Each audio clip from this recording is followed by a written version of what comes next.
My name is Remington Martin, and this is my fourth video blog for REC-3202 Summer Online class.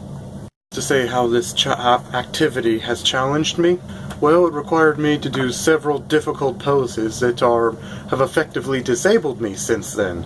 So, since I can't show you some of those poses, I'm going to have to show you pictures I googled of these poses instead, as well as some of the stuff I couldn't do.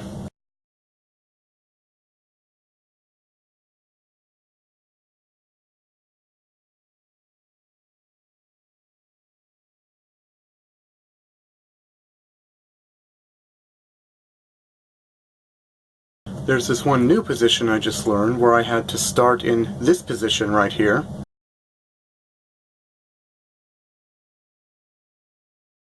I had trouble walking later that day, and the next one.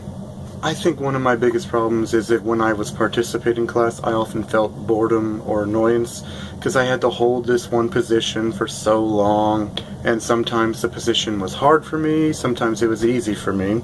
The harder ones, either I could only do them for a few seconds and then had to stop and try again, and other times I just plain couldn't do them at all. And watch the other participants in class do these positions.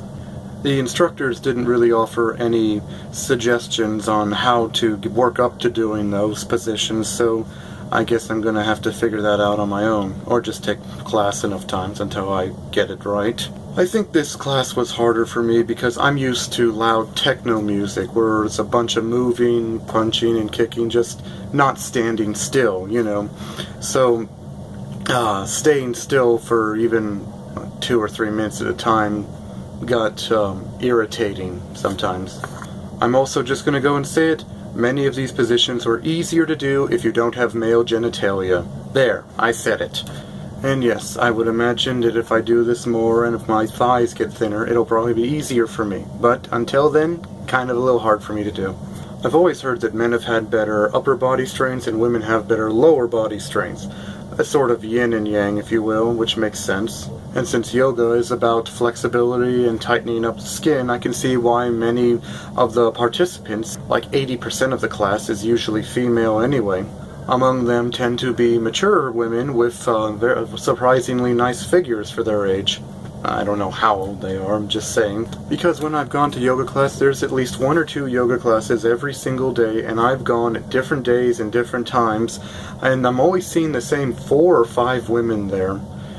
So I imagine this is where they like to get together. So I imagine this yoga class gives them an opportunity to meet with each other. I can see why why these classes more often have mature women. They're all about flexibility and tightening the skin, and that's important. That you have to battle that more when you get older. So there's that. That's why it's more popular with the more mature ladies. This class was kind of hard for me because there's no, what's the word I want to use? There's no pattern. The instructor, even if it's the same instructor, just comes in, has us do whatever we're going to do. So I don't know if we're going to do something easy that day or something harder that day. And if we do something harder, I'm probably going to do great or terribly at it. I would do this class again in the future because I've still got lots of loose skin to lose, and having extra flexibility is not bad either. And it's also a really good cool-down class to take after doing a high cardio or strength training class. Anyway, this is the conclusion of my 4th video log. I hoped you liked this and the other videos. Thank you. Goodbye.